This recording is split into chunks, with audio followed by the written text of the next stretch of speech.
یہ ہے इराक जो अपने अंदर हजारों साल की तारीख और बेपनाह नेचुरल रिसोर्सेज समेटे हुए है। इराक हजारों साल से सारी बड़ी ह्यूमन सिविलाइजेशंस के क्रॉस रोड पर मौजूद रहा है और कहा जाता है कि agriculture, language, mathematics, engineering in चारों चीजों की शुरुआत इराक से ही हुई थी। दुनिया के सारे बड़े रिलीजन्स और तारीखी किताबों में आपको इराक का जिक्र मिलेगा। बेबीलोन या जिसे बाबुल भी कहा जाता है वो आज से तकरीबन 2500 साल पहले दुनिया का सबसे डेवलप्ड और अमीर तरीन शहर था। ये शहर इंजीनियरिंग का ऐसा शाहकार था कि आज भी रिसर्चर्स बेबीलोनियंस की नॉलेज और टेक्नोलॉजी पर हैरान हैं। बेबीलोन में मौजूद हैंगिंग गार्डन्स आज भी एक मिस्ट्री है और 7 वंडर्स ऑफ द वर्ल्ड में शामिल है। तो मतलब एक ऐसा कंट्री जो हजारों साल से सिविलाइजेशंस और कल्चर का हब रहा है, वो आज वॉर, सेक्टेरियन वायलेंस और इंस्टेबिलिटी का गढ़ क्यों बन चुका है। पिछले तकरीबन 100 साल से इराक मुसलसल इंस्टेबिलिटी का शिकार है और एक ना खत्म होने वाली आग है जो इराक में लगी हुई है। आज इराक का हाल ये है कि इराक पर 5 अलग अलग ग्रुप्स हुकूमत कर रहे हैं। सेंट्रल और सदर्न इराक, जिसमें बगदाद के आसपास और ईरानी बॉर्डर के आसपास का सारा एरिया है, वो शिया ग्रुप PMF के कंट्रोल में है। नॉर्दर्न इराक कुर्दिश पेशमरगा के कंट्रोल में है और यहाँ पर भी स्पेशली इरबिल, सुलेमानिया और दोहुक तक का सारा एरिया एक बिल्कुल ऑटोनोमस रीजन है जिसे इराकी कुर्दिस्तान कहते हैं और यहाँ इन लोगों की अपनी गवर्नमेंट, प्राइम मिनिस्टर और आर्मी है। वेस्टर्न इराक स्पेशली अंबार का सारा सूबा और रमादी और फलूजा जैसे शहर सुन्नी ट्राइबल ग्रुप्स के कंट्रोल में है।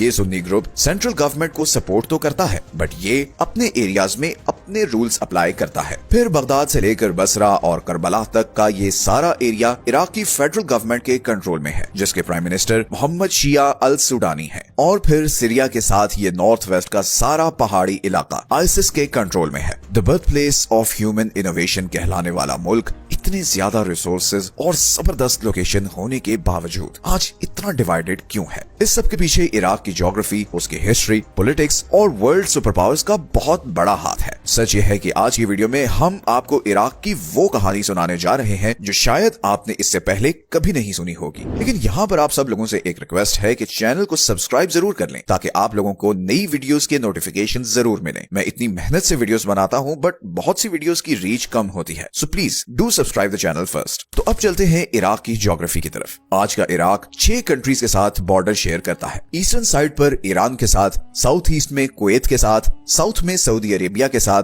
वेस्ट में जॉर्डन, नॉर्थ वेस्ट में सीरिया और नॉर्थ में तुर्की के साथ। इराक के ज्यादातर हिस्से पर रेगिस्तान है, स्पेशली वेस्ट और साउथ में। लेकिन इन्हीं रेगिस्तानों के बीच 2 ऐसे बड़े दरिया हैं जिनकी वजह से हजारों साल से यहाँ सिविलाइजेशंस आबाद होती आई हैं। एक है रिवर टिग्रिस और दूसरा है रिवर यूफ्रेट्स, जिसे दरियाए फरात भी कहते हैं। तुर्की से शुरू होने वाले ये दोनों दरिया तुर्की से इराक में आते हैं और इराक को क्रॉस करते हुए पर्शियन गल्फ में जाकर गिरते हैं। इन रिवर्स की वजह से ही यहाँ पर आप मैप पर ये लश ग्रीन रीजन देख सकते हैं। इसे मेसोपोटामियन प्लेन्स कहते हैं और ये हमारी दुनिया के सबसे फर्टाइल एरियाज में से एक है। ये दोनों दरिया ही इराक की लाइफलाइन है। लेकिन इन्हीं दरियाओं को लेकर इराक का सीरिया और तुर्की के साथ मसला भी चल रहा है। तुर्की ने यूफ्रेट्स और टिग्रिस रिवर पर डैम्स बनाए हैं जैसे अतातुर्क और लीसू डैम, जिनकी वजह से इराक में इन दरियाओं का फ्लो बहुत कम हो गया है। इसी तरह सीरिया ने भी यूफ्रेट्स रिवर पर तबका डैम बनाया है जिससे इराक में पानी का फ्लो कम हो गया है और इसीलिए इराक की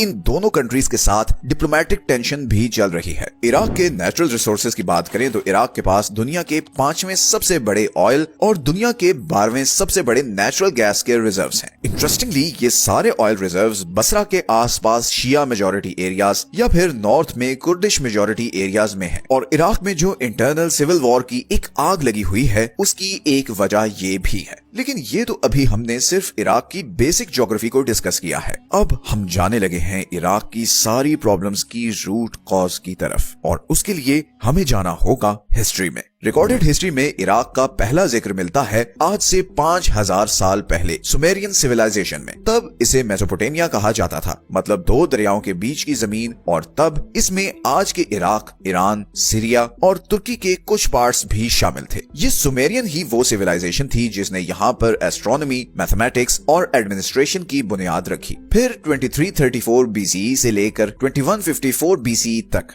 ये एरिया अकेडियन एम्पायर का हिस्सा रहा। फिर 1894 BCE से 539 BCE तक ये सारा एरिया बेबीलोनियन एम्पायर का सेंटर बना। ये उस जमाने की सबसे पावरफुल एम्पायर थी और यही वो एम्पायर थी जिसके दौर में हैंगिंग गार्डन्स ऑफ बेबीलोन बने। फिर 8th से 13th सेंचुरी तक ये एरिया अब्बासी कैलिफेट का हिस्सा बना और इस सारे एरिया को इस्लामिक गोल्डन एज भी कहा जाता है। उस जमाने में बगदाद नॉलेज, ट्रेड और इनोवेशन का ग्लोबल सेंटर बन चुका था। पूरी दुनिया से स्कॉलर्स बगदाद आते थे और फिर वहां पर पर्शियन, ग्रीक और इंडियन नॉलेज को अरेबिक में कन्वर्ट किया जाता था। आज ये सोचना मुश्किल है कि बारूद और खून में डूबा हुआ बगदाद कभी पूरी दुनिया की नॉलेज, कल्चर और पॉलिटिकल पावर का हब होता था और यही वो शहर था जहां से यूरोपियन रेनेसांस शुरू हुई थी। लेकिन फिर 13th सेंचुरी में मंगोल्स ने इस शहर की ईंट से ईंट बजा दी और 13वीं से 15वीं सदी तक इराक मंगोल और दूसरी छोटी एम्पायर्स का हिस्सा रहा। फिर 16th से 20th सेंचुरी तक ये एरिया ऑटोमन एम्पायर के कंट्रोल में रहा। ऑटोमन्स के लिए ये बहुत ही इंपॉर्टेंट एरिया था। उनके लिए ये जगह ईस्ट और वेस्ट को आपस में कनेक्ट करने का एक बहुत इंपॉर्टेंट जरिया थी। फिर वर्ल्ड वॉर 1 के बाद जब ऑटोमन एम्पायर कोलैप्स की तो यूरोपियन कॉलोनियल एम्पायर्स को मौका मिला कि अब वो अपने फायदे के लिए इस एरिया को आपस में डिवाइड करें। 1916 के साइक्स पिकेट एग्रीमेंट में मिडिल ईस्ट को एथनिक,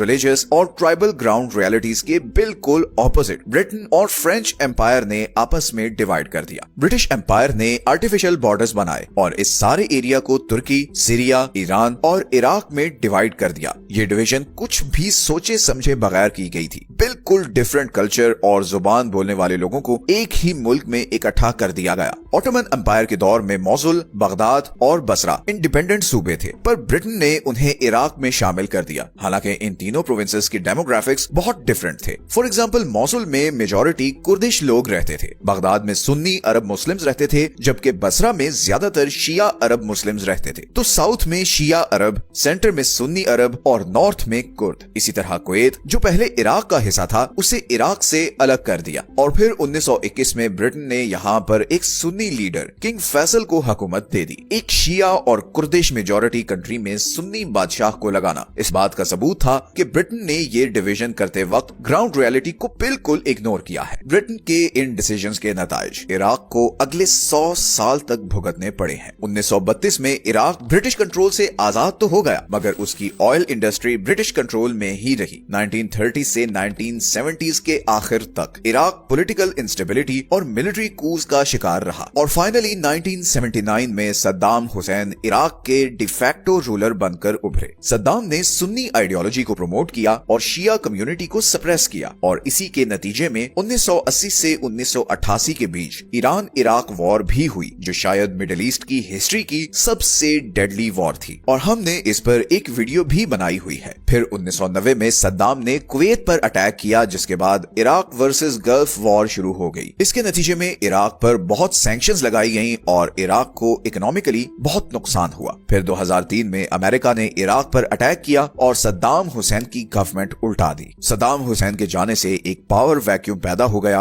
और यहीं से आगाज हुआ इराक में एक डार्क पीरियड का। सद्दाम हुसैन के हारने के बाद हजारों की तादाद में सुन्नी फौजी बेरोजगार हो गए और फिर ये फौजी देख रहे थे कि सद्दाम के जाने से जो पावर वैक्यूम पैदा हुआ है उससे शिया ग्रुप्स फायदा उठा रहे हैं। तो इन सुन्नी कमांडर्स में बहुत गुस्सा था और इसी गुस्से का फायदा उठाया अबू मुसब अल जरकावी ने और अलकायदा के नाम से एक ऑर्गेनाइजेशन बनाई। इस ग्रुप के सिर्फ दो ऑब्जेक्टिव्स थे। पहला था अमेरिका को इराक से निकालना और दूसरा था नई आने वाली शिया गवर्नमेंट को उल्टाकर सुन्नी मेजॉरिटी गवर्नमेंट लाना। इसके बाद इराक में एक ऐसी खूनी सिविल वॉर शुरू हुई जिसकी कहीं मिसाल नहीं मिलती। सुन्नी, शिया, कुर्द तीनों ग्रुप्स अपने अपने फायदे के लिए आपस में लड़ रहे थे और हजारों लोग मारे जा रहे थे। इन तीनों ग्रुप्स को बाहर के कंट्रीज सपोर्ट कर रहे थे और मैं आगे चलकर बताऊंगा कि कौन सा कंट्री किस ग्रुप को और क्यों सपोर्ट कर रहा था। 2006 में अल जरकावी मारे गए तो अलकायदा ने अपना नाम चेंज करके इस्लामिक स्टेट ऑफ इराक यानी शॉर्ट फॉर्म में ISI कर दिया। फिर 2010 में अबू बकर अल बगदादी ISI का लीडर बन गया और तभी सीरिया में भी सिविल वॉर शुरू हो गई, जिसका इस ग्रुप ने भरपूर फायदा उठाया। अब सीरिया से भी लोग ISI में शामिल हो रहे थे और इसीलिए 2013 में अबू बकर बगदादी ने अब ISI का नाम चेंज करके ISIS यानी Islamic state of Iraq and Syria कर दिया। 2014 में ISIS ने नॉर्दर्न और वेस्टर्न इराक के बहुत से एरियाज और इवन मोसुल पर भी कब्जा कर लिया। मोसुल इराक का दूसरा सबसे बड़ा शहर है, तो इट वाज अ साइन कि अब ISIS बहुत जल्द बाकी इराक पर भी कब्जा कर लेगी। और यहीं पर सऊदी अरेबिया और दूसरे गल्फ कंट्रीज को खतरा महसूस हुआ कि अगर इस तरह के हार्ड लाइन ग्रुप की यहाँ इराक में हुकूमत आ गई तो फिर बाकी गल्फ कंट्रीज की खैर नहीं होगी। सऊदी अरब, कतर और UAE ने मिलकर अमेरिका को पुश किया और 2014 में ही अमेरिका ने इराक के कुर्दिश फाइटर्स, शिया फाइटर्स और लोकल ट्राइबल फाइटर्स के साथ मिलकर ISIS के खिलाफ लड़ाई शुरू की, जो 2017 में जाकर खत्म हुई जब ISIS को शिकस्त हुई और मोसुल को ISIS के कंट्रोल से आजाद करवा लिया गया और इराक में एक शिया मेजॉरिटी सेंट्रल गवर्नमेंट इंस्टॉल की गई। तब से लेकर आज तक इराक इस सिचुएशन में है जैसे वीडियो के शुरू में बताया था। इराक अब 5 ग्रुप्स के बीच डिवाइडेड है और हर ग्रुप के पीछे किसी बाहर के कंट्री का हाथ है। ईरान, जिसके साथ इराक का सबसे लंबा बॉर्डर है, वो बहुत हैवीली शिया ग्रुप PMF को सपोर्ट करता है। इराक की सेंट्रल गवर्नमेंट में भी ईरान का बहुत इन्फ्लुएंस है। तुर्की की तरफ आए तो उसका एक बड़ा कॉम्प्लेक्स रिलेशनशिप है। वो इराक के नॉर्दर्न साइड पर मौजूद कुर्दिश पेशमर्गा की गवर्नमेंट को तो मानता है, पर वो एक आजाद कुर्द मुल्क के खिलाफ है, क्योंकि उसे लगता है कि अगर इराकी कुर्द को आजादी मिली तो तुर्की में रहने वाले कुर्द भी अपना अलग कंट्री मांगेंगे और फिर तुर्की को अपने इस सारे एरिया से हाथ धोना पड़ेगा। इसीलिए तुर्की इराक की नॉर्दर्न साइड में मौजूद कुछ कुर्दिश फ्रीडम ग्रुप्स जैसे कि PKK पर बम्बार्डमेंट भी करता रहता है, लेकिन साथ साथ वो कुर्दिश पेशमर्गा को फाइनेंशियली सपोर्ट भी करता है, क्योंकि ISIS को हराने में कुर्दिश पेशमर्गा का बहुत बड़ा रोल था। सऊदी अरब और बाकी गल्फ कंट्रीज इराक में ईरान के बढ़ते हुए इन्फ्लुएंस और शिया आइडियोलॉजी को रोकना चाहते हैं और वो इसीलिए वेस्टर्न इराक के सुन्नी ट्राइबल ग्रुप्स को सपोर्ट करते हैं। साथ ही में वो कुर्दिश पेशमर्गा को भी सपोर्ट करते हैं ताकि वो ISIS की पावर को अंडर कंट्रोल रखें। फिर आता है अमेरिका, जो यहाँ से जाने के बावजूद इराक में बहुत इन्वॉल्व है और उसकी वजह यहाँ के ऑयल रिजर्व्स, ईरानी इन्फ्लुएंस और ISIS है। कुछ और ग्लोबल सुपर पावर्स की बात करें तो चाइना और रशिया भी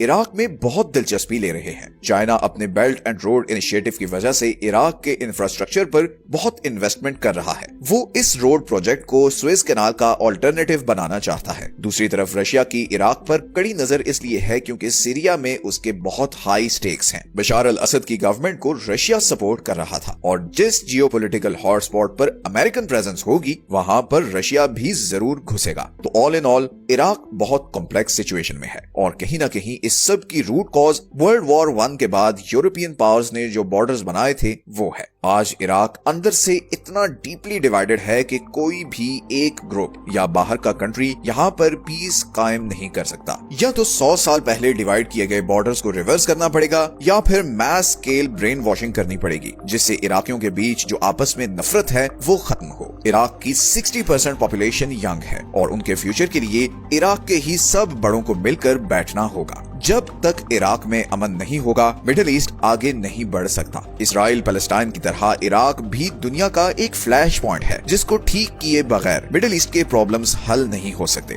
वीडियो अच्छी लगी है तो चैनल को जरूर सब्सक्राइब करें। मिलते हैं नेक्स्ट वीडियो में एक और टॉपिक के साथ। अपना ख्याल रखें। अल्लाह हाफिज।